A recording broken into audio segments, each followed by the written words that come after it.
The universe had a cruel way of teaching lessons. Calder Voss learned that truth before he could even read. At 6 years old, his parents traded him for 3 crates of ration paste during the food riots of old Europa. At 10, the scrapyard owner who took him in collapsed one evening, choking on a piece of protein fish, the first real meal they had shared in months. By 15, Calder stood inside the Galactic Patent Registry, clutching a handmade blueprint, while executives laughed at him. A fantasy, they said, a junkrat's delusion. That delusion later became the atmospheric stabilizer that powered 41 living worlds. At 36, Calder Voss was the most powerful industrial architect humanity had ever produced. Founder of Voss Stellar Systems, owner of planetary contracts worth trillions, the man whose name appeared on interstellar credit chips across a dozen sectors. His technologies turned poison rocks into gardens and barren moons into cities. And none of it meant anything. Calder stood alone inside the observation chamber of his private cruiser, watching stars stretch into silver lines as the ship jumped through fold space. The vessel itself was obscene in its luxury, hand-stitched Terran leather, restored oak panels from extinct forests, a private bar stocked with liquors older than entire colonies. Empty luxury. Sir, the ship's AI said gently, its voice engineered to sound human, without pretending to be one. Incoming priority transmission. Calder straightened. From Director Elias Rain. For the first time in days, Calder felt something loosen in his chest. Put him through. The air shimmered as a hologram formed. Elias Rain's face appeared. Sharp features, calm eyes, the expression of someone who belonged in boardrooms and crisis rooms alike. 29 years old. Brilliant. Ambitious. Family. How's the inspection? Elias asked with an easy smile.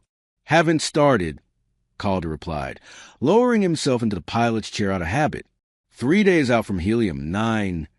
Elias nodded. The board is restless without you. Meridian wants another discount on the terraforming fees. Offer them 3%. Final. They already accepted, Elias said, smiling wider. You taught me well. That familiar warmth stirred, rare and dangerous. 20 years earlier, Calder had found Elias starving in the alleys of Neo-Seattle, stealing data chips to survive. Something in the boy's eyes mirrored his own reflection from years past. Calder hadn't just hired him. He'd raised him. I'll be back in a week, Calder said. Keep things stable. Always do. Elias hesitated, just for a fraction of a second, but Calder noticed. You all right? Calder asked. Elias laughed softly, but the sound lacked conviction. Do you ever wonder what it's like being you? Calder frowned. What's that supposed to mean? The galaxy worships you, Elias said. People see me and think, there goes Voss's shadow. The words sank like cold metal. Elias, Calder said carefully, you're not. It's fine, Elias interrupted, the mask sliding back into place. Long day. Fly safe. The transmission cut. Calder stared at the empty space, unease curling under his ribs. He'd heard that tone before, and people who felt trapped. Navigation alert. The AI announced. Unauthorized access detected. Calder's blood turned to ice. Override, he snapped, unable to comply. Primary controls locked. Stars twisted violently outside the viewport. Collision trajectory confirmed. The AI continued. Impact with planetary surface in 4 minutes. Who accessed the system? Calder demanded. Pause. Authorization signature. Director Elias Rain. Calder slammed his fist into the console. No. Elias. The planet filled the viewport. A rust-colored sphere, scarred and lifeless. Karen 7. An abandoned world. A failed terraforming project from centuries ago. A grave. The cruiser screamed as engines failed. Calder fought the controls, fingers flying, overriding fail-safes, tearing through security layers. But the locks were absolute. His brother had planned this. As fire consumed the cockpit and gravity tore the ship apart, Calder's final thought was bitterly simple. The universe gave me everything, except someone who wouldn't betray me. Pain dragged him back. Agony flooded every nerve as Calder opened his eyes to an orange sky and the stench of burning alloy. He was alive, somehow buried in twisted metal, lungs burning, ribs shattered. Alive. He crawled from the wreckage inch by inch, collapsing onto warm sand. Wind whispered across the empty desert. Elias, he croaked. Darkness took him. For 200 years, the city of Nathra had hidden underground. 200 years of fear. Florian Kale stood before the Council of Elders, her spine straight, her green skin pale beneath bioluminescent light. "We've been hiding from stories," she said. "From myths." "You speak heresy," snapped High Magister Viral, ancient and sharp-eyed. "Have any of you tested the surface?" Florian shot back. "In 2 centuries?" Silence. Viral leaned forward. "Then prove your faith. Something fell from the sky today." Florian swallowed. "Go see it," the Magister said softly. "If you return alive, we will listen." The sentence was a death warrant. Before Florian could respond, a small hand grabbed hers. "Together," said a 7-year-old voice. Her daughter, and above them the sky waited. Calder Voss drifted in and out of consciousness. Each time his eyes fluttered open, the world felt wrong. The sky above him burned orange instead of blue. The air tasted thin, metallic, like rust and dust mixed together. His body screamed in protest. Broken ribs, torn muscles, a skull that felt like it had been split and glued back together. I should be dead, he thought, dimly, by every law of physics. His cruiser's impact should have reduced him to atoms. Yet here he was, breathing, bleeding, stubbornly alive. Fate, it seemed, wasn't finished humiliating him. He tried to move. Pain punished him instantly. A shadow crossed his vision. Small, slender, not human. Calder's hand twitched weakly toward the wreckage beside him, instinctively searching for something, anything, to defend himself. But the shadow leaned closer instead of attacking. A voice followed, high-pitched, curious. "Mom, it's making noises." Calder forced his eyes open. Green. The skin of the creature kneeling beside him was green, soft emerald under the orange light.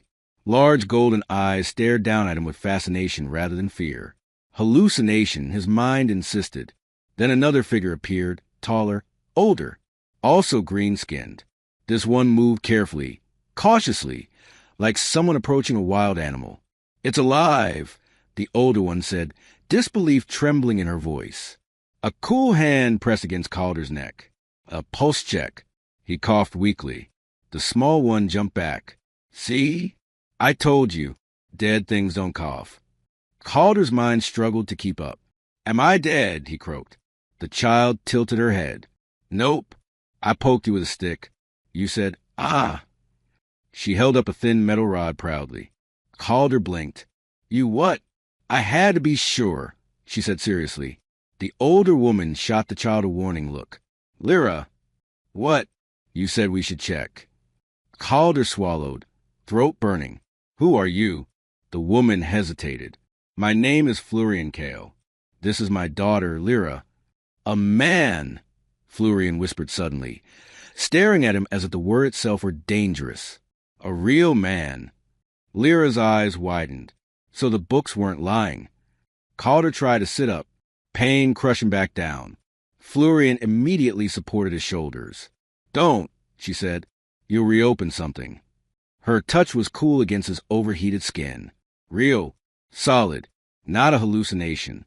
"You're aliens," Calder said slowly. Lyra frowned. "You're pink." "Fair point," he muttered. Florian exhaled shakily. "You fell from the sky." "I notice." She glanced at the smoking wreckage behind him. "Nothing has fallen from the sky in 200 years. That number caught his attention. 200?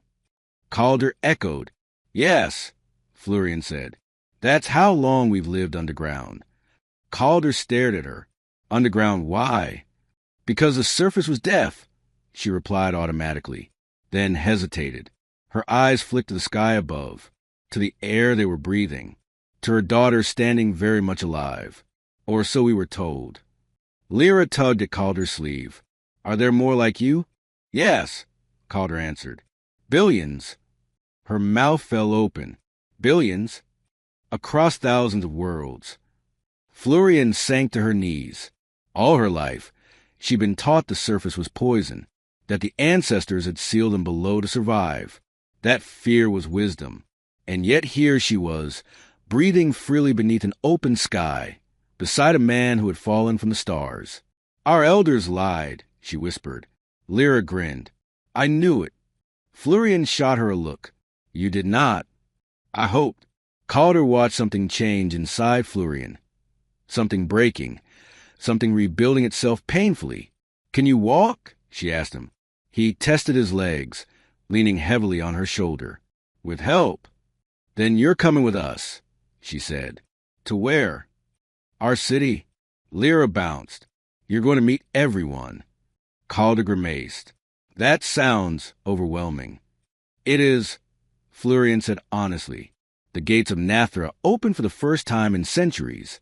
Calder limped through stone tunnels carved by forgotten hands. Bioluminescent veins glowed along the walls, painting everything in eerie green-blue light. Hundreds of eyes followed him, then thousands. The whispers came first, then gasps, then silence so complete it rang in his ears. A man, someone whispered. Impossible. He's real. Hands reached out, hesitant at first, then bolder. Fingers brushed his arm, his face, his hair. Calder stiffened. I don't bite. Lyra laughed. They're just checking.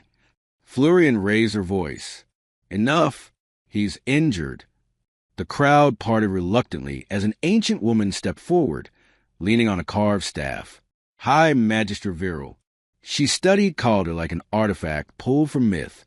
So, Viral said, the surface sends us a ghost.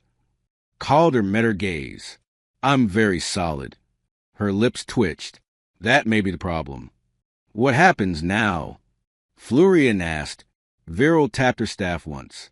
We observe. Carefully. Lyra raised her hand. Can he live with us? No, Viral said flatly. Lyra frowned. Too late. He already belongs to us. Calder blinked. I do. Yes, Lyra said confidently. I found you. Florian sighed. She's very decisive. Viral studied the child, then Calder. Something unreadable flickered in her ancient eyes. We will talk, the Magister said. Soon. As Calder was led away for treatment, he felt something unfamiliar stir in his chest. Not power, not ambition. Hope. For the first time since betrayal had shattered his world, Calder Voss wasn't alone. And Nathra, whether it liked it or not, would never be the same again. Calder Voss learned very quickly that curiosity could be more dangerous than hostility. Everywhere he went inside Nathra, eyes followed him. Women paused mid-conversation. Children hid behind stone pillars, only to peek out again. Some stared with awe, others with fear, a few with something sharper, suspicion. He was a living contradiction. A man who should not exist. A surface survivor who breathed poison air without dying. A stranger who carried answers no one was sure they wanted. The medical chamber smelled of minerals and recycled water. Calder lay on a narrow stone platform while three healers argued quietly over his anatomy. His bones are denser. His skin lacks chlorophyll structures. Why does he have so much hair? I heard males were supposed to be taller. Calder cleared his throat. I'm right here. All three jumped. Sorry, one said. Professional curiosity. Lyra sat cross-legged beside the platform, swinging her legs. They're obsessed with you. I notice. She leaned closer. Do you really come from the sky? Yes. And other planets? Yes. And men and women live together? Yes. Her eyes sparkled.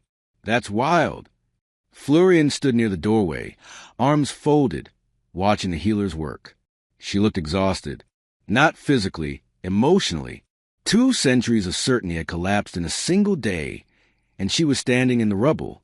You shouldn't be walking yet, she told Calder. I've ignored doctors my whole life, he replied. It's how progress happens. She snorted despite herself. By the 3rd day, Calder couldn't stand doing nothing. Nathra's systems fascinated and horrified him in equal measure. The city was a miracle of survival. Ancient infrastructure patched together by generations who didn't fully understand what they were repairing. Air filtration ducts rattled like dying lungs. Water recyclers leaked pressure. Power conduits ran hot because no one dared shut them down long enough to fix them properly. This city is held together by hope and stubbornness, Calder muttered. Lyra beamed. That's us. Florian led him into the central maintenance sector, a cramped maze of pipes, vents, and humming machinery. Our engineers do what they can, she said defensively. I'm not criticizing, Calder replied gently. They've kept this place alive for 200 years. That's extraordinary. He crouched beside a corroded valve, examining it, but they were never meant to live this long underground. He adjusted a coupling, bypassed a failing regulator, and rerouted flow through a secondary channel. The hum steadied. Pressure normalized. Florian stared. What did you just do? Bought you another decade on this system, Calder said. Maybe more. Word spread fast. By nightfall, people were lining the corridors outside the maintenance sector. They didn't come to stare this time. They came with problems. Our water tastes bitter. The nursery levels are too cold. The lights flicker during sleep cycles. Calder listened. Then he fixed things. Piece by piece, Nathra breathed easier. And slowly, fear turned into something else. Trust. The council did not share that trust. High Magister Viral summoned Florian to the council chamber on the 7th day. Calder was not invited. Lyra sat on the floor outside the chamber, ear pressed to the stone door. You're spying, Calder whispered. I'm gathering information, she corrected. Inside, voices rose. He is dangerous. He brings change too fast. He's a man. That alone is a threat. Florian's voice cut through them. He saved lives. He destabilizes belief. Belief built on lies, Florian snapped. The chamber fell silent. When the doors finally opened, Florian emerged pale but resolute. They're afraid, she told Calder. Not of you, of what you represent. What do I represent, he asked. The truth. Lyra popped up. Truth is good. Truth is disruptive, Florian said softly. That night, Calder couldn't sleep. He sat alone in the small chamber assigned to him, staring at a crude star map carved into the wall centuries ago. The galaxy beyond Nathra felt impossibly distant, and yet he could almost feel it watching him. Elias thinks I'm dead. The thought no longer hurt as sharply as it once had. Instead, it fueled something colder. Calder slipped into the maintenance wing and began assembling parts from his crashed ship. Data cores, signal amplifiers, power relays. Florian found him hours later. You're building something, she said. A transmitter, he replied without looking up. To contact your people? Not all of them. She studied his face. The one who betrayed you. Yes. And the rest of the galaxy. Florian folded her arms. What happens when they come? Calder finally met her eyes. Then Nathra stops hiding. 3 weeks later, the city faced its first true test. The alarm screamed just before dawn. Structural collapse. Eastern sector. Primary air duct severed. Panic followed fast. If we don't restore airflow, a security officer said, voice shaking, half the residential levels will suffocate. Calder studied the schematics. The access tunnel is blocked. And the ventilation shafts are too narrow, Florian said quietly. Silence fell. Everyone looked at the same small figure standing near the wall. No, Florian said immediately. Lyra stepped forward. I can fit. You're a child. I'm small. It's unstable. So is half the city, Lyra said calmly. Calder knelt in front of her. I'll guide you. Every step. Florian's eyes filled. If anything happens. I won't let it, Calder said. Not again. After a long, terrible moment, Florian nodded. The shaft was dark and tight. Lyra crawled forward, her light flickering. Calder's voice steady in her ear. Left of the junction. Got it. Valve ahead. Turn clockwise. What if it sticks? Then you try again. Metal groaned. Her breathing hitched. Then, I did it. Air roared back into the system. Life returned. When Lyra emerged, filthy and smiling, Florian collapsed her knees and pulled her into a crushing embrace. Calder watched them, chest aching. Something inside him shifted. For the first time in his life, fixing something hadn't been about profit, reputation, or control. It had been about people. And that changed everything. Fear does not disappear all at once.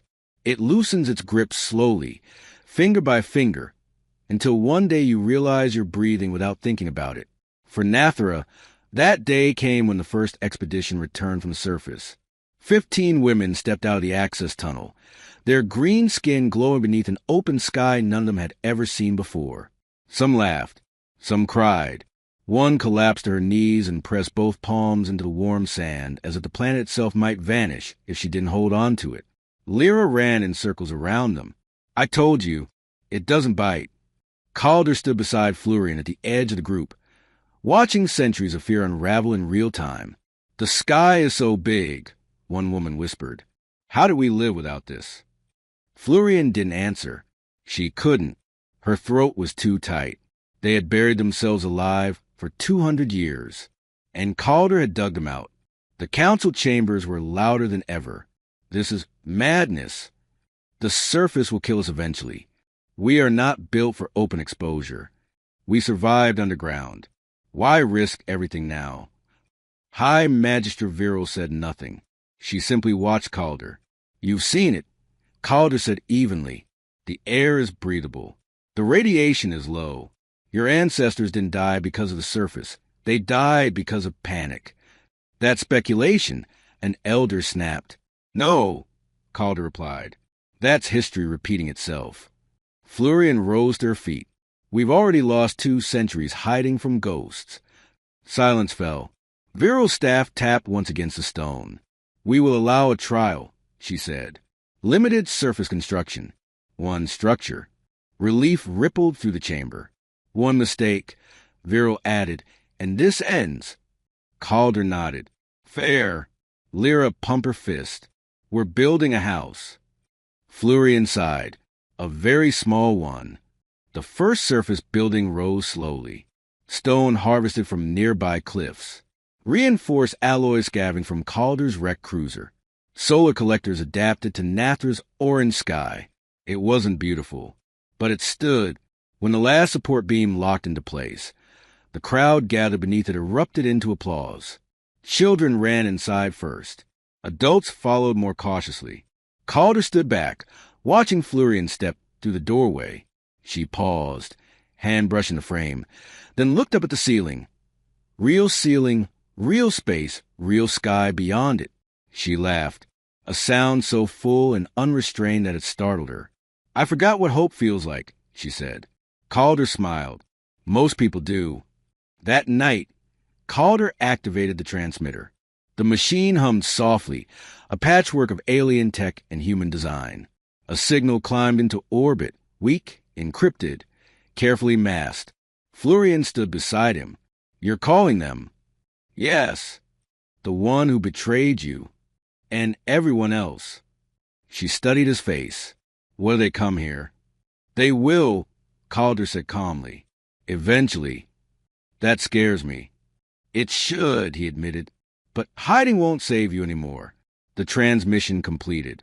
Somewhere across the galaxy, Data woke up, and Elias Rain began to sweat. The changes came fast after that. Surface farms replaced nutrient vats. Sunlight strengthened bones that had never known it. Children learned what wind felt like against their skin. And Calder kept building.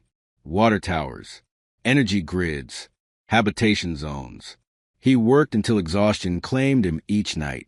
You're not a machine, Florian told him once, watching him adjust power regulators with shaking hands. I used to think I was, he replied. Turns out I was just lonely. Lyra overheard. You're not lonely now. No, Calder said softly. I'm not. The attack came without warning. Alarms screamed across the surface complex as shadows blotted out the sky. Ships, 10 of them, black hulls, corporate markings. vast stellar systems. Florian felt the color drain from her skin. They found you. Calder straightened, calm settling over him like armor. I knew they would. Security officers rushed in. They have weapons capable of leveling the settlement.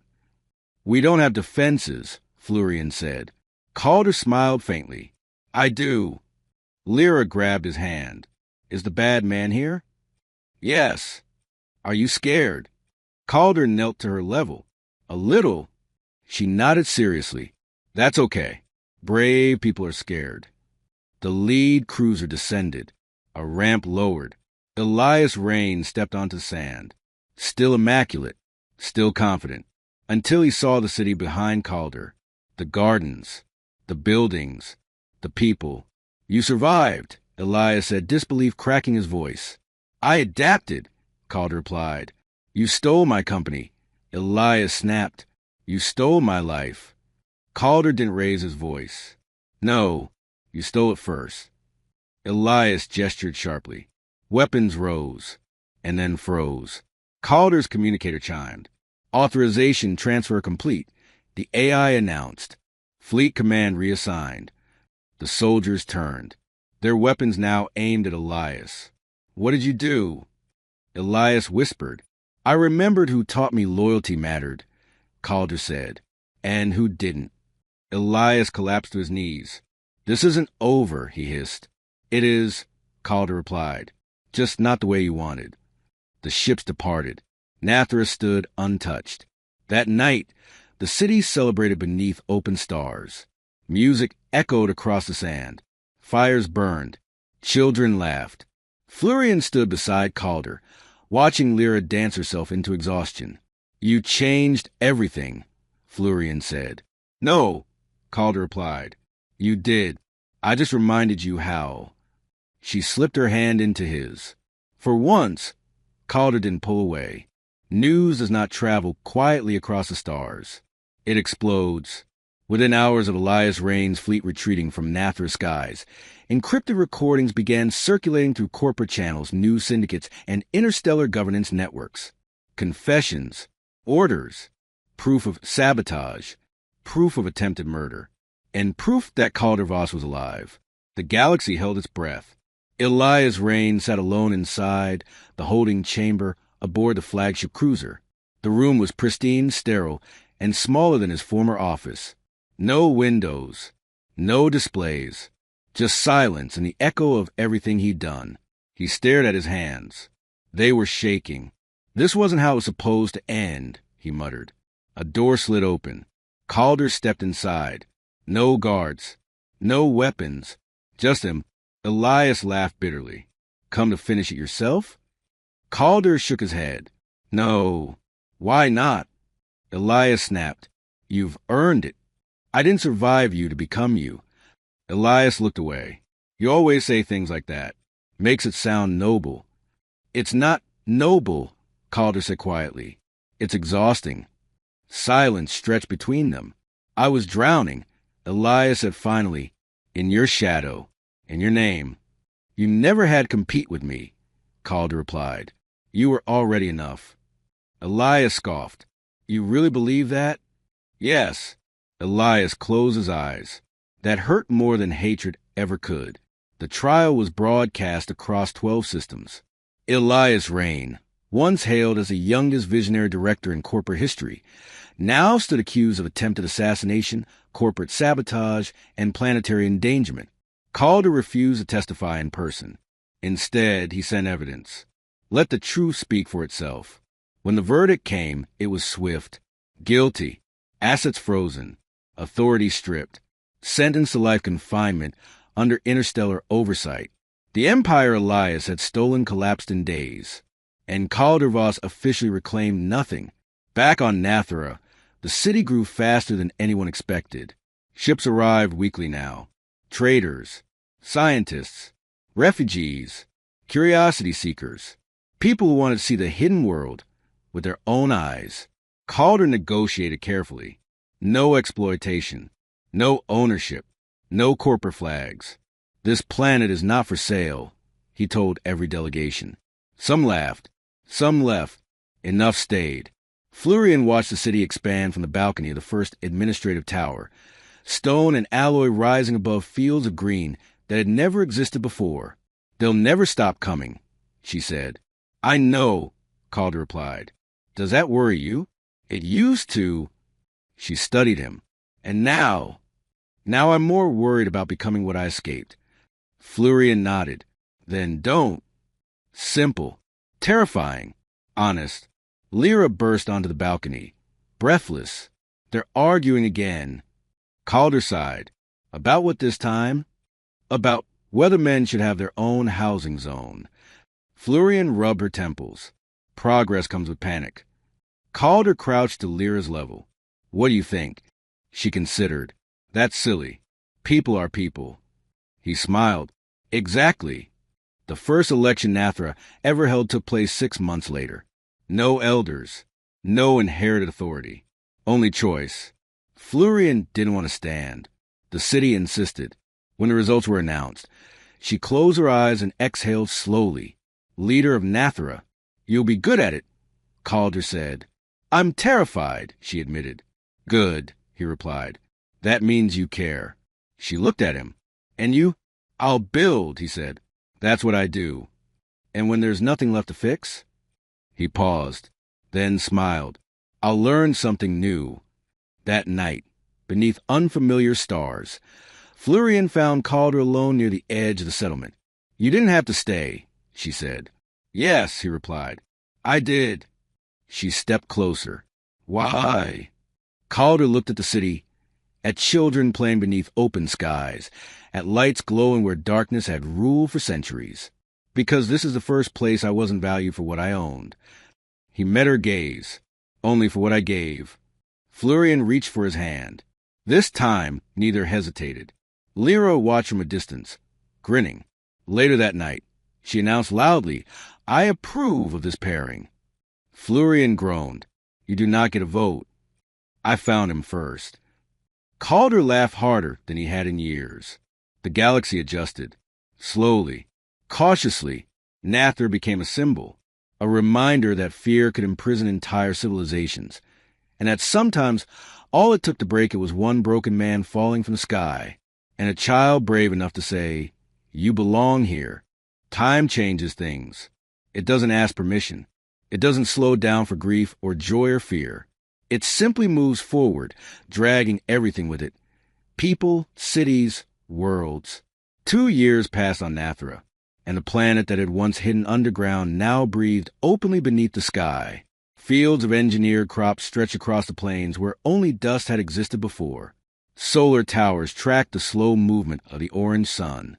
Children who had been born underground learned to run without ceilings, to shout without echoes, to sleep beneath stars they gave their own names.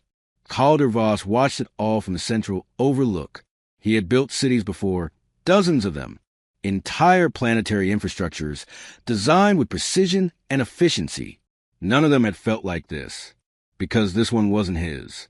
It belonged to the people. Leadership did not come easily to Florian. She learned quickly that hope created new problems just as fast as it solved old ones.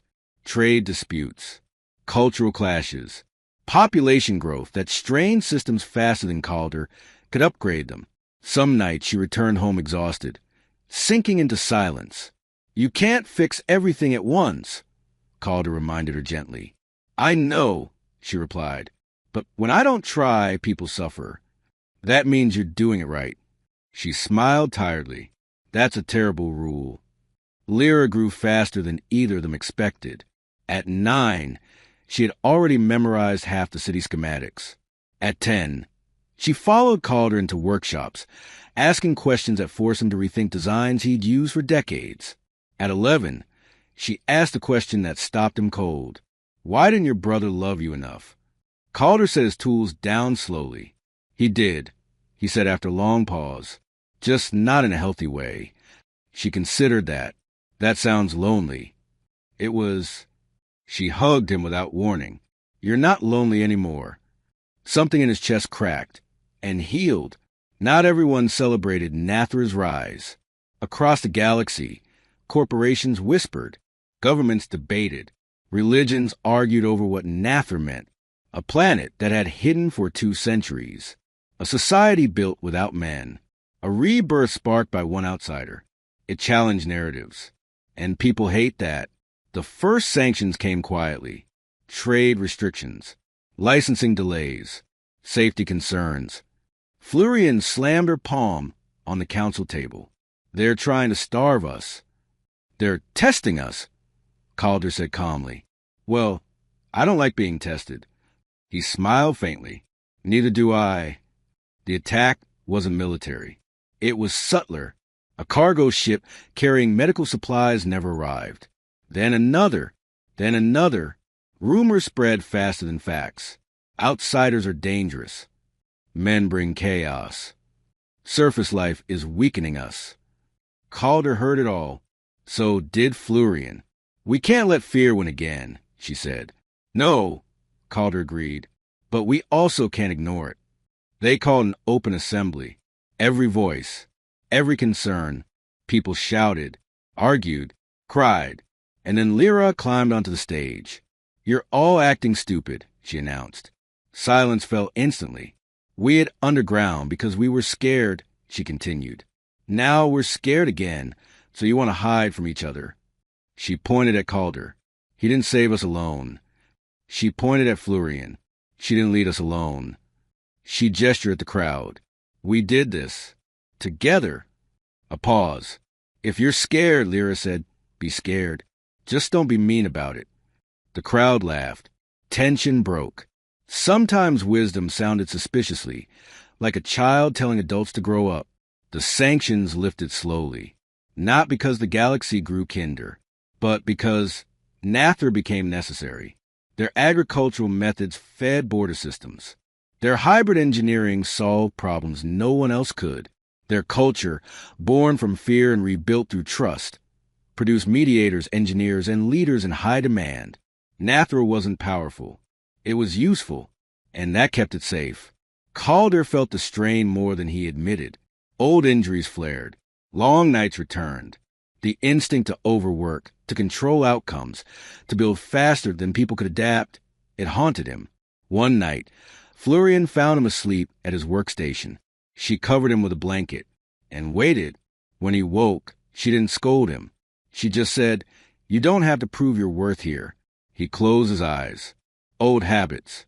You're allowed to rest. He nodded, and for the first time in his life, he listened. The proposal came on a quiet evening. No ceremony. No audience. Calder stood beside Florian on the balcony, overlooking the city lights. I'm not good at this, he said.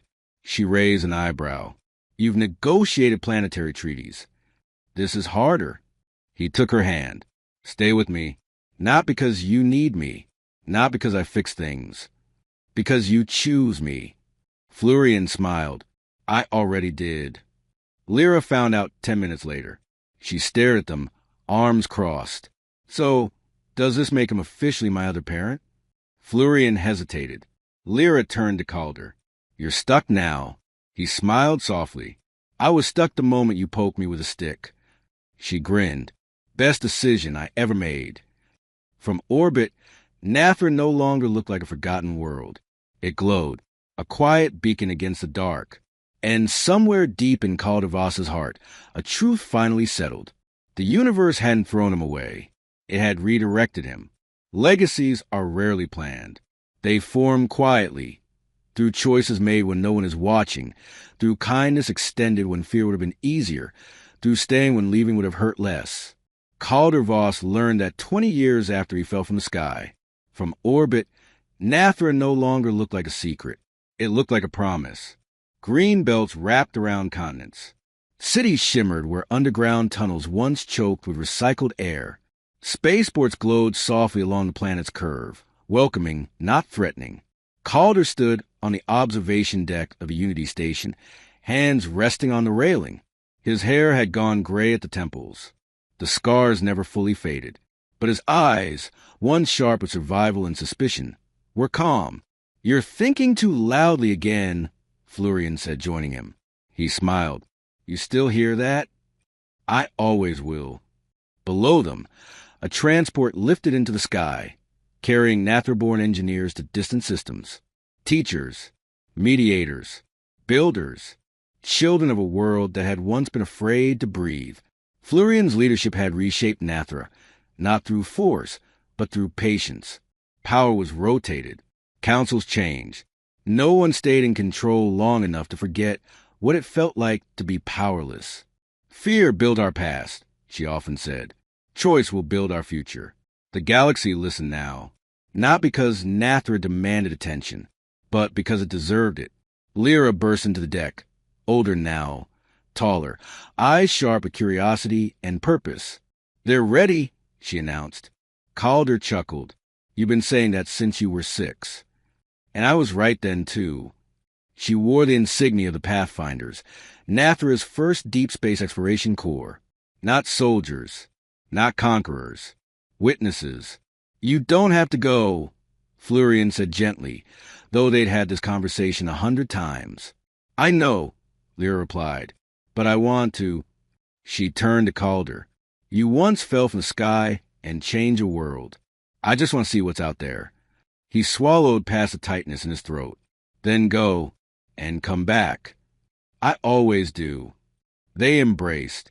No fear, only pride. The galaxy still debated Calder Voss. Some called him a genius engineer. Others called him a dangerous disruptor. A few called him a myth. Calder preferred something simpler. Builder, teacher, family. He never reclaimed his former empire, never took back his wealth or status. When asked why, he always answered the same way. "Because I already have everything I need." Years later, when Calder's hands began to shake too much for fine work, he stepped away from the workshops. He spent his days teaching instead. Children gathered around him in open courtyards, sketching machines in the dirt, arguing joyfully over impossible designs. "What happens if it breaks?" one child asked. "Then you fix it," Calder replied. "And if you can't, then you ask for help." The child nodded seriously. "That makes sense." It always did. When Calder died, it was quietly. No alarms. No drama. He fell asleep beneath an open sky. Florian's hand in his. Stars reflected softly in his fading vision. "I'm not scared," he whispered. "I know," she replied. His last breath carried no regret, only gratitude. The galaxy noticed his passing. Memorials rose on worlds he'd never visited. Engineers paused work for a moment of silence. Ships altered course slightly when passing Nathra, not out of obligation, but respect. But Nathra did not build him a statue. Instead, they named a tradition, the Open Sky Day. Once a year, every citizen, young and old, gathered on the surface. They told stories. They shared food. They looked upward and remembered a time when they had been afraid of what lay above them, and how they learned not to be. Florian stood with Lyra, now a leader in her own right, watching children run freely beneath the stars. "He would have liked this," Lyra said. "He built this," Florian replied softly. Lyra shook her head. "No, he showed us how." She looked up at the sky. "So we did the rest." Far beyond Nathra, explorers spoke a quiet world where fear had once ruled and hope had rewritten everything. A world that proved civilizations don't fall because they change. They fall because they refuse to. And sometimes the future arrives not as a conqueror, but as a broken man who survives a fall and chooses to stay.